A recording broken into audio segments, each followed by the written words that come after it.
Hey guys, John here, and welcome back to the GForce OB-X tutorial course. In today's video, we're going to be concentrating on the modulation panel right over here. And this is where we can assign our LFO to various different destinations and change our LFO shape and also change its behavior. So this panel here is split into three vertical columns. The first one is going to be LFO. Now remember that LFO stands for low frequency oscillator, a slow moving waveform that's often below the threshold of hearing that we then send to different parameters to change those parameters over time. So the first knob that we see here is called rate. Now this is going to determine how fast or how slow this LFO is going to move. So if we turn it all the way here to the left, it's going to move at 0.063 hertz, which is rather slow. And then over here on the right is going to go up to a maximum of 32 hertz. Now we can change the waveform of the LFO, and by default, it's going to be on a sine wave as indicated by this lit LED right here. Then we have a square wave if we want to switch it to a square. And then down over here, we have sample and hold, which is basically just going to be a random value every so often. So let's first route our LFO to our filter cutoff, which is going to be this knob right over here. So let's bring this down a little bit like that. So that's going to be our sound here. We can even bring in another oscillator to make it sound a little bit cooler. Okay, so we want to route our LFO to move this cutoff right over here. So if we look at this section here, we say that, okay, we're on LFO, we have this as a sine wave, and the rate we can change a little bit later, and the second two columns are going to be basically where we want to send this to. So if we look on our first one here, we can see we have oscillator 1, oscillator 2, and then down here we have filter, so we want to select filter. So now the LFO is now successfully routed to the cutoff. But we don't see any movement, and that's because we have to move this depth knob, which is determining how much of this LFO is actually going to move this cutoff knob here. So as we increase this, we're going to see some modulation. We can add some resonance as well. Now this is rather fast here, so we can actually bring this down a little bit.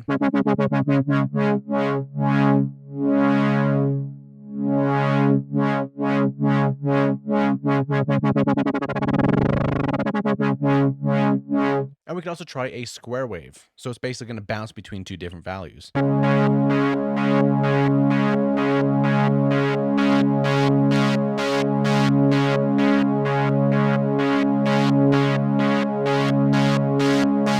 then we can go to sample and hold, which again is going to produce random values.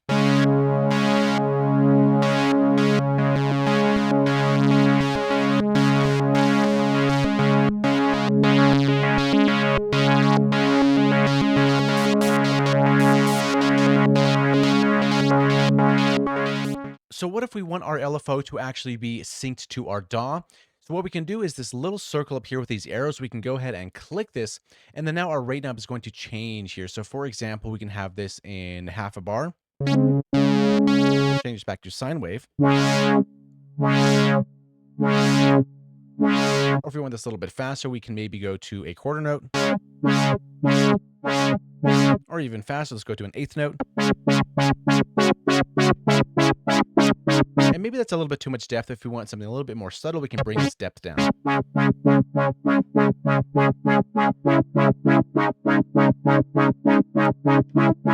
And we can also go to stuff like a triplet. We can also go to dotted notes if we go a little bit down here. So we can go to an eighth dotted note if we like.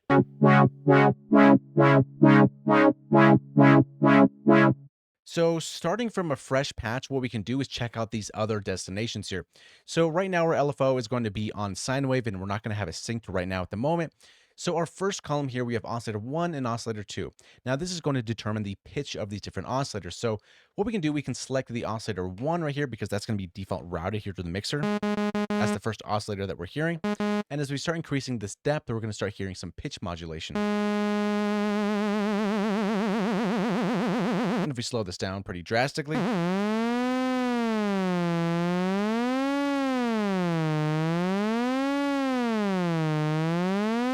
can also check out oscillator 2, and if you notice, we can have both of these selected at the same time. So let's bring oscillator 2 in the mix here. And if I brought out number 1, this is just oscillator 2 that we're listening to. Now we can bring both of these back in and also select the filter. So if we can have the same LFO moving the pitch of oscillator 1, 2, and the cutoff at the same time.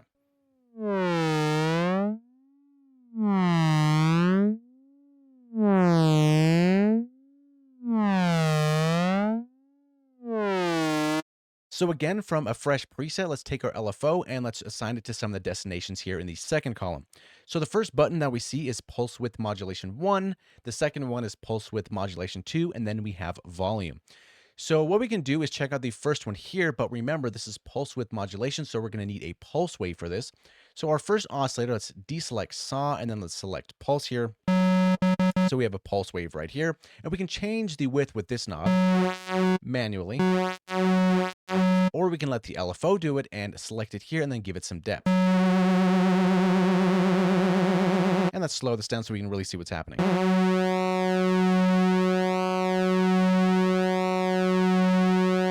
And again, we can do this with the second one as well. So on the second oscillator, let's select pulse. Let's take off saw and then remove the first oscillator out of the mix and then bring in the second one.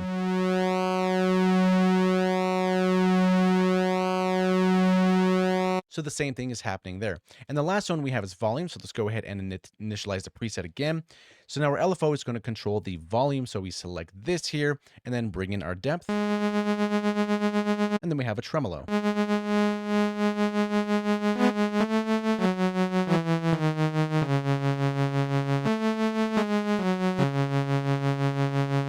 So let's make a simple patch using the LFO on the volume. So let's make a tremolo type of patch. So what we can do is we can introduce the second oscillator, give this a little bit of detune, maybe raise this up by an octave,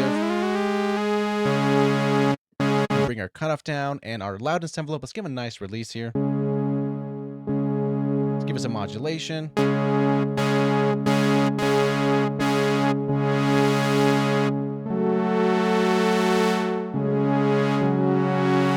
So we have something kind of like that here, maybe some chorus. Maybe I'll go for the second one.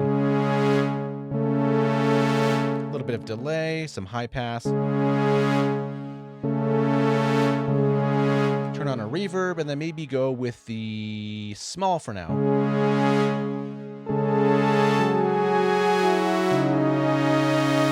Okay, so we have something like this. So since we can be in tempo, let's select this circle here that we're going to sync our LFO.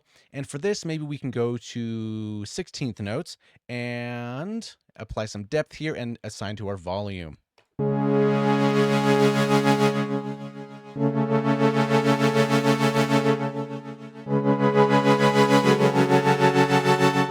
And if we play that with our kick drum,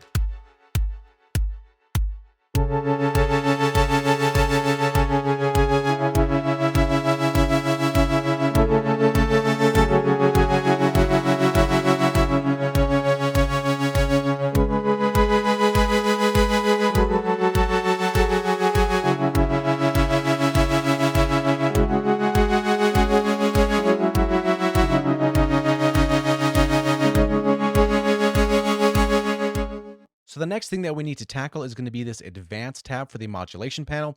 So what we can do, if we click this here, we have an extra column here with lots of different options. So that's the only thing that you're going to notice that changes is going to be this first column. So first what we can do is let's make another patch again. Bring in the second oscillator, maybe some detune. And let's take our LFO and let's sync this.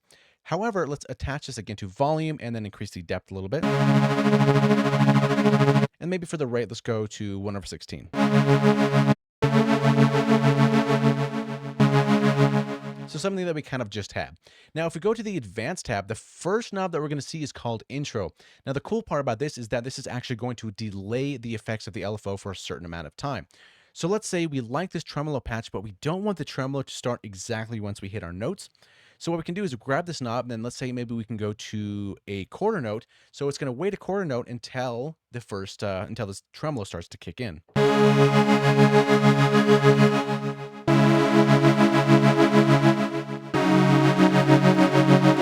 So it's a little more realistic in that sense.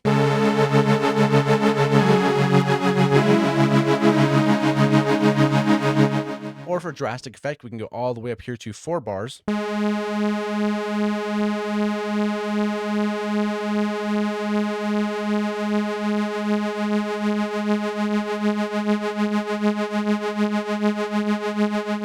And there you go. I think you get the idea. And the max settings for these, like we saw here, if this is synced, this is going to be 4 bars. However, if we unsync this here and we go all the way to the top, this is going to be 16,000 milliseconds or 16 seconds. So the next thing we need to talk about is retriggering our LFO. So As we've been doing this before, the LFO is kind of just free running, meaning that it's just doing whatever it's doing, and it doesn't really matter if we play a key or not. Our key is just going to hop on to wherever that LFO is in its cycle. So this is best demonstrated through pitch. So what we can do is on the first destination, let's select oscillator 1, and a sine wave is going to be fine. And then let's give it some depth here. And let's slow this down pretty substantially.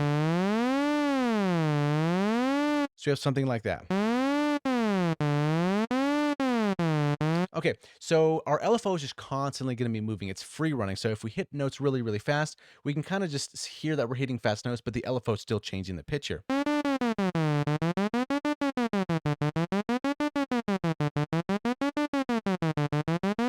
Now, what happens if we want to retrigger this envelope every single time that we press a key? For that, we go back to the Advanced tab and then hit Retrigger. So every time we hit a note, it's going to retrigger at that spot. It's only going to continue cycling once we hold down the note.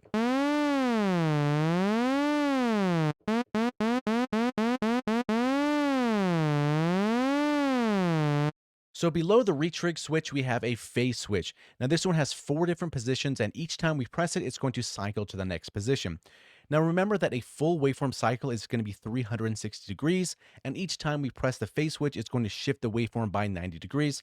So knowing this, if we wanted to invert the waveform, we would simply have to click this button twice to move it 180 degrees. And we can check this out if we have our retrig selected, and then we go through the different ones. So here's the first position. Second, third, which is going to be inverted, as we can see 180 right here.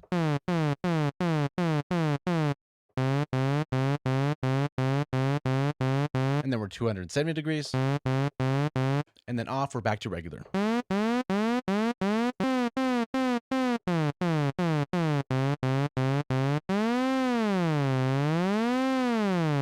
So the last button we have down here is called Smooth. Now this is going to smooth out any harsh changes within our LFO. And according to the manual, this button smooths things out over a 200 millisecond time period. So this button also has 4 different positions, as does the phase. So the first position is obviously going to be off, so no change happening here. And then the next one is going to be 12% of that 200 milliseconds. And then we have 25%, and then we have 50%. So let's check this out real quick. So this is also good to demonstrate with pitch. So again, from a fresh preset, what we can do is we're on oscillator 1. So let's select the oscillator 1 for our modulation, and let's give it some depth here and maybe slow it down a little bit. So here we're on a sine wave, which is already smooth. So the harsh changes would be something like a square or sample and hold. So let's check out the square first. So this is just bouncing back between 2 different pitches. Now, if we go to our Advanced tab and then we hit Smooth, it's going to be a little smooth, but not too much. Let's smooth it a little bit more here. Now that almost sounds like portamento. And we can go even smoother to where it almost sounds like a sine wave. So if we took that off here and we went back to the sine wave, it's not the same, but it's similar. It's not so harsh. Now, what's really cool as well for this is if we go to the sample and hold, and then we go back to our Advanced tab, and then we decide how smooth that we want this.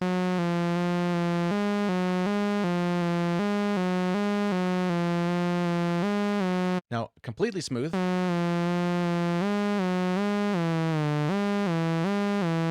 So effectively here, what we can do is we can take a sample and hold, so a harsh modulation source, and smooth it out, so we basically have a smooth random modulation source. And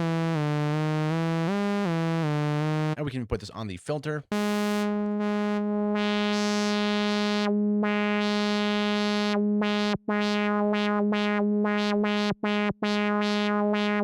And without it.